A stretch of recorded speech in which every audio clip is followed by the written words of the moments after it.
नमस्कार मित्रांनो, आजच्या लेक्चरमध्ये आपण बघणार आहोत बीकॉम सेकंड इयर जो सिलेबस आहे त्यामध्ये बिझनेस मॅथमॅटिक्समध्ये एलसीएम आणि एलसीएम आपल्याला विचारले जाते. म्हणजे लसावी आणि मसावी या ठिकाणी आपण या लेक्चरमध्ये बघणार आहोत. तर सुरुवातीला एवढं लक्षात ठेवायचं आपल्याला की एलसीएम म्हणजे काय आणि एचसीएफ म्हणजे काय. एलसीएम चा फुल फॉर्म होतो लेस कॉमन मल्टिप्लाय आणि एचसीएफ चा या ठिकाणी हायेस्ट कॉमन फॅक्टर्स असे यांचा फुल फॉर्म होतो. तर याला मराठीमध्ये लसावी म्हणतात. लसावी लघुत्तम सामान्य विभाज्य आणि याला मसावी म्हणतात. लसावी आणि मसावी आपण या लेक्चर मध्ये बघणार आहोत. याला एलसीएम आणि एचसीएफ म्हणतात. तर आपण एक छोटस उदाहरण घेऊ. एलसीएम म्हणजे काय आणि एचसीएफ म्हणजे काय हे आपल्याला समजेल थोडक्यामध्ये.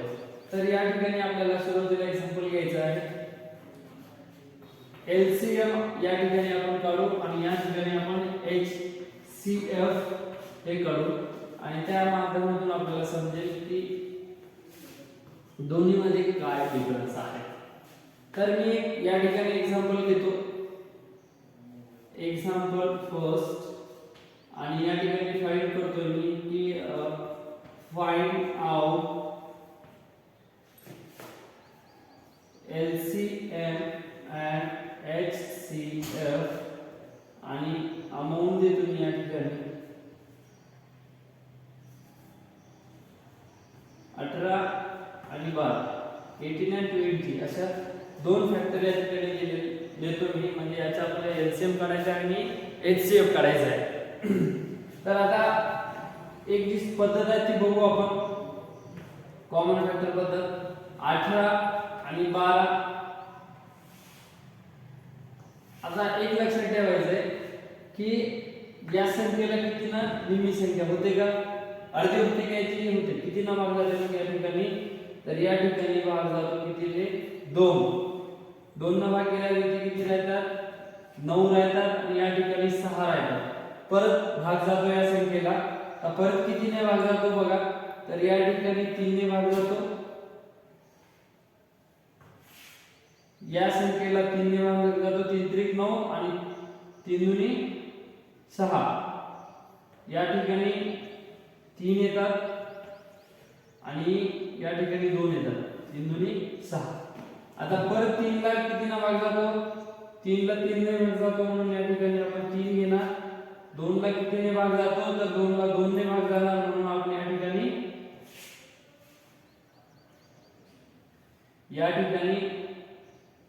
3 1 3. हा 2 जसा तसा खाली घ्यायचा आणि परत या ठिकाणी आता हा 1 आला म्हणजे ते एक पूर्ण शेवटी 2 ला किती ना भाग जाईल या ठिकाणी 2 म्हणजे या ठिकाणी 1 राहील आणि या ठिकाणी 1 राहील. असं या ठिकाणी हे उदाहरण आहे. मग याचा आता काय करायचं नेमकं. हे उदाहरण सोडवणं झाल्यानंतर त्याचं आपल्याला काय करायचं असते. तर ही जी आपण या ठिकाणी भागाकारामध्ये जी रक्कम आलेली आहे तो अंक आलेला आहे त्याला गुणावं लागतं. म्हणजे कॉमन जे फॅक्टर्स आहेत आलेले म्हणजे हे प्लस हे याची मांडणी करावी लागते आपल्याला. या ठिकाणी 2 गुणिला 3 गुणिला 3 गुणिला 2 बरोबर. हे एक आहे हे घ्यायचे नाही. एलसीएम काढताना फक्त हे गृहीत धरायचे. एलसीएम काढताना हा जो भाग दिलेला आहे हा भागांचा गुणाकार म्हणजे एलसीएम. आता या भागांचा गुणाकार बघू आपण. 2 गुणिला 3 6 sin 3 18 18 दुनी 36. म्हणजे या ठिकाणी तुमचं 18 आणि 12 या संख्येचं जे आहे एलसीएम ते किती आलेलं आहे 36 आलेलं आहे आणि ते आपण या ठिकाणी असं काढलेलं आहे. आता दुसरा आहे एलसीएम.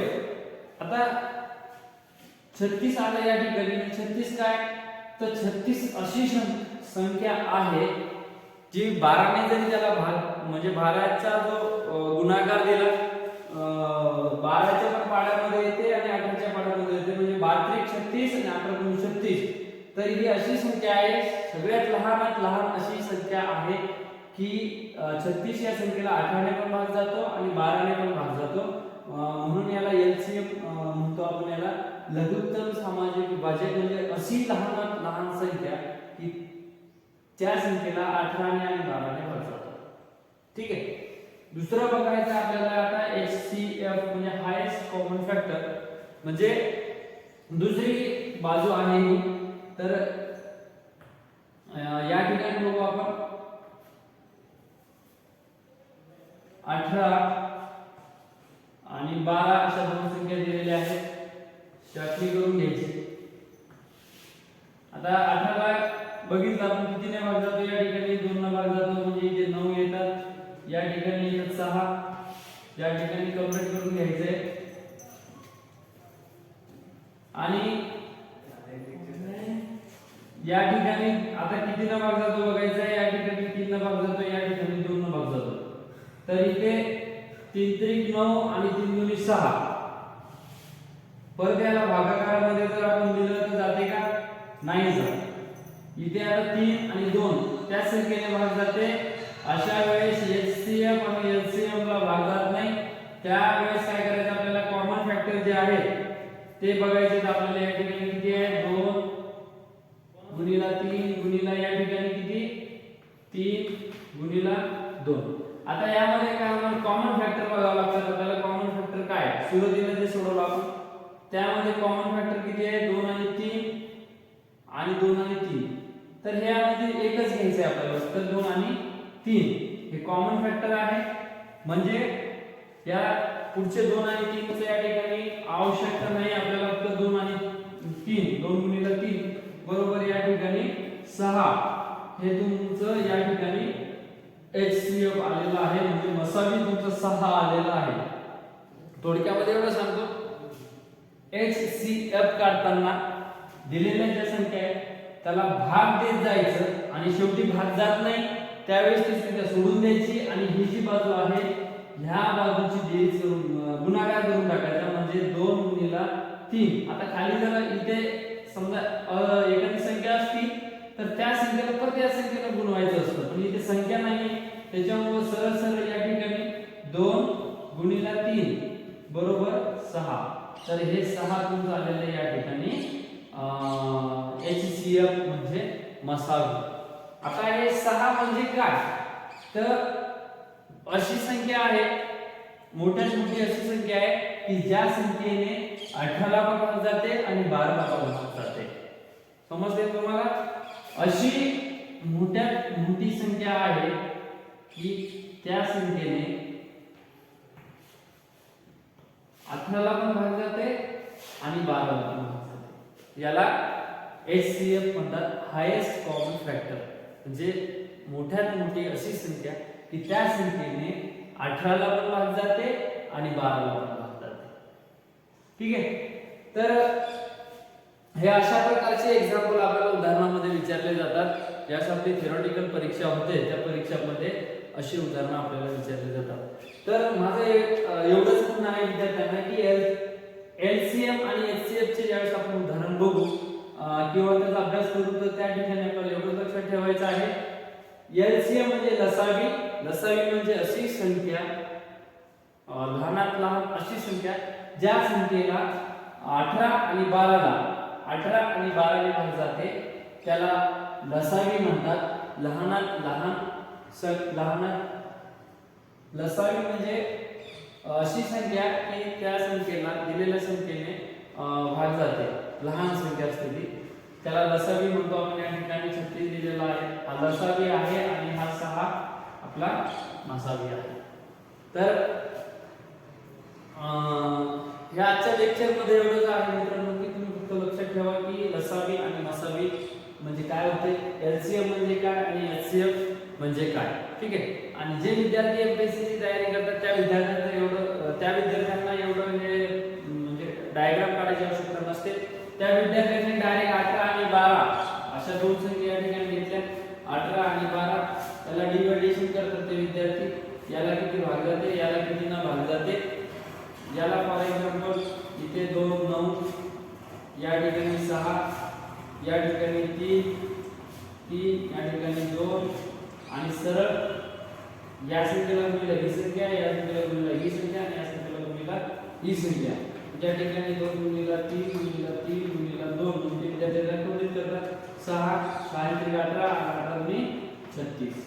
या ठिकाणी तुमचे उत्तर कंप्लीट. जे विद्यार्थी एमपीएससीची तयारी करतात त्या विद्यार्थ्यांसाठी अशी शॉर्टकट ट्रिक आहे.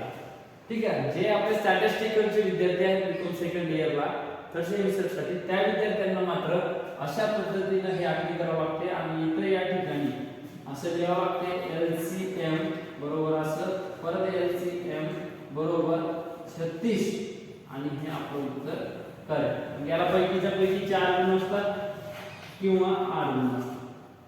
ठीक आहे. तर जे विद्यार्थी घरून बघत असतील त्या विद्यार्थ्यांनी आपली नोट्स जी आहे ती नोट्स प्रॉपरली या ठिकाणी लिहा.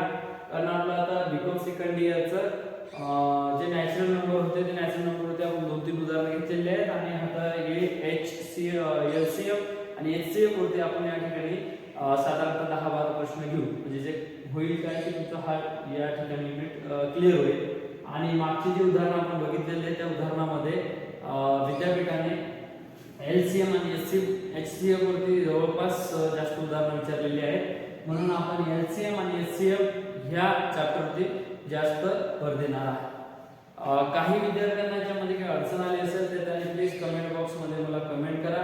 आणि नवीन कोणी विद्यार्थी असेल YouTube चॅनलवरती तर त्यांनी माझ्या YouTube चॅनलला सबस्क्राईब करा, जेणेकरून आपल्याला माझे नवीन जे व्हिडिओ आहेत ते अपडेट होतील आणि आपल्याला लवकरात लवकर मिळतील आणि आपला फायदा होईल. ठीक आहे.